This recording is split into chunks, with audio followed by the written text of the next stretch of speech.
Apartment owners are being encouraged to cut their losses and get out. Let's have a look. Hello everyone, Florian Heise here and welcome to another episode of Heise Says. I have my stein of coffee in hand and I thought today we would look at this article about apartment owners being encouraged to cut their losses, sell and get out of their apartments to get away from fire cladding and all of the other issues. Really because of a lack of confidence in the entire sector. So this is from Yahoo Finance. Flammable cladding, cracks in walls and a huge pipeline of buildings yet to come onto the market means Australian unit owners have contracted Australian real estate's equivalent of the bubonic plague, a property analyst has warned. That's a pretty harsh call right there, but I can't imagine anyone would be too surprised with that. And this means apartment owners should be thinking hard about selling. The head of research at property market research firm Proptology, Simon Presley, said today. Wow. The Australian construction industry is critically ill.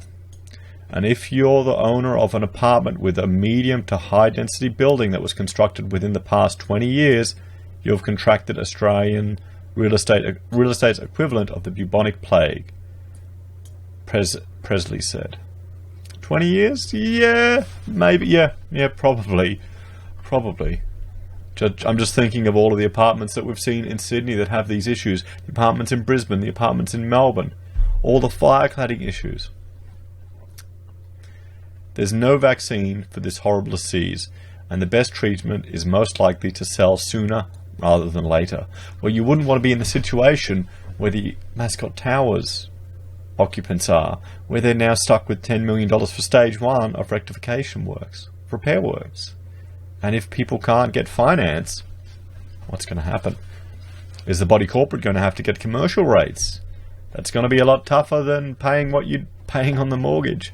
So it'd be like having a mortgage and then paying rent on top of it. So same, mass-produced Lego buildings, appalling governance within the Australian construction industry, embarrassingly poor quality workmanship, and approximately 40% of the purchase price of a new property representing assorted taxes is a toxic combination. 40%. 40% of the property price is taxes. I need to look into that. Can anyone give me a link or a reference to confirm that? Because that is insane. That is insane. We know that now that I'm thinking about it, stamp duty is just a drug that the states love, and they've gotten used to it. It just shows you. It just shows you what happens, doesn't it? Releasing new research on the topic, Presley said that unit price growth has consistently and significantly underperformed house price growth, and that unit owners waiting for their home values to rebound were running a major risk. Yeah, I mean that's the problem. Psychologically, selling at a loss is very difficult for people. Cutting your losses, because it's the sunk cost fallacy. You think, I've already put so much time into this, I've already invested so much money into this, I can't give up now. I can't sell for a loss now. I can't take that 40, 50, 100 grand hit. It's better to just stay and wait. And in the long term, it could be worse off. But psychologically, once you've got the sunk cost, and you see it everywhere. And it's a trick. It gets you. Comparing the differences between the median house and apartment price growth in Australia's largest cities, Proptology found that houses were growing by an extra 20 to 30% in value in the 5 years to April. And Presley expects this to continue. Well, I can't say I'm surprised. I mean, a house is a lot better than an apartment, particularly for someone raising a family. I'm speaking from personal experience. In fact, for the owner of a medium to high density apartment to achieve even a modest amount of growth in asset value, their local market would need to produce a property boom. Wow.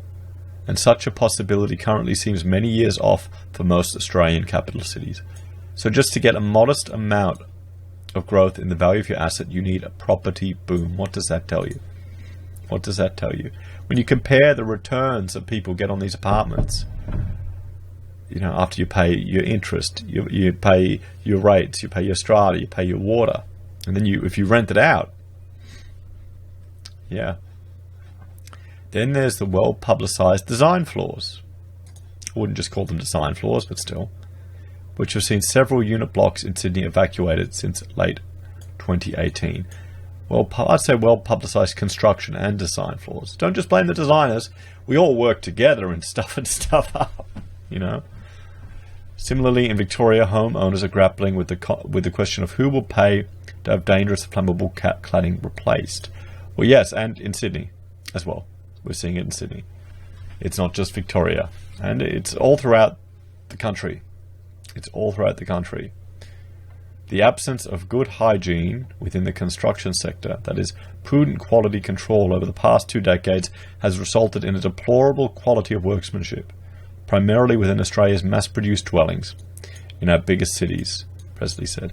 And sadly, that is a significant portion of our GDP in those buildings, particularly in Sydney. And they're having to be abandoned, and they can't be used. Just dwell on that, guys. Just dwell on that. The governance within Australia's construction industry is as poor as what the Banking Royal Commission exposed for the financial services sector, with an entire generation of housing supply corrupted by greed, vested interest, and little regard for quality control, safety, and consumer best interests. Yeah, I mean that's a pretty harsh statement, but I think it's quite clear. It summarizes the situation, sadly, quite well. Panic selling is never a good thing. While there are issues facing the Australian apartment market, panic selling is not a good idea, the chief economist of realestate.com.au, Nerida Coinsby, told Yahoo Finance. I don't think it's a good time now to sell if you're in the market, unless you have to, obviously, she said. I don't think panic selling is ever a good thing. True, you don't want to make an emotional-based decision, but if you're concerned that the market is going to drop, you want to make a sensible, business-based decision with professional advice guiding you in the right direction. If you're in this situation and you're worried, do a business case. Get some professional advice. Don't just worry about the fear that's coming through the media, but plan. Make sure you can manage it. I mean, if it's a home that you're going to live in for the next 20, 30 years, or if you want to have an apartment in the city for your children, eventually go to university there, maybe you just write it out. It doesn't matter. It's up to you. It's your own unique circumstances.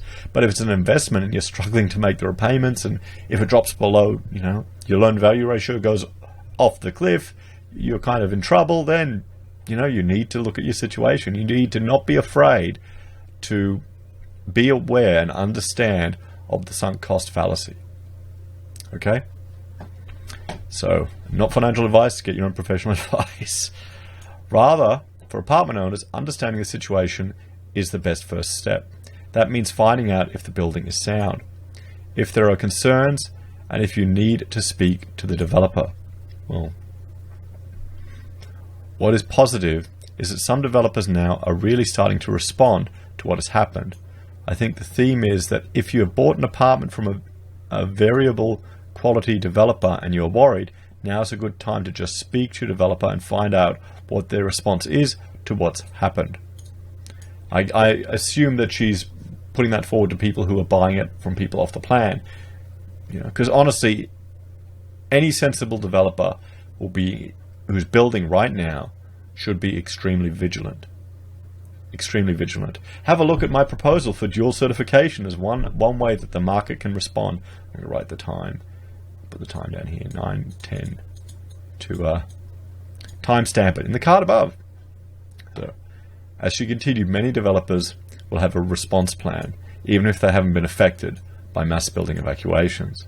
But if you were in the Opal Tower now and you're trying to sell, I don't think now would be a good time because the issues haven't been resolved, she said. You're better waiting and just making sure that all structural problems are resolved.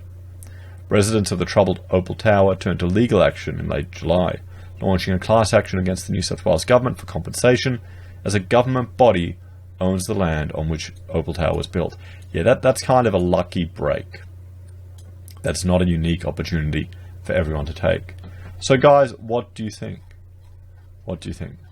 Are you in this situation? Would you sell? Would you hold on? Do you know people that have had to sell? Let us know in the comments. Like, share and subscribe, and I will see you all again later. Take care.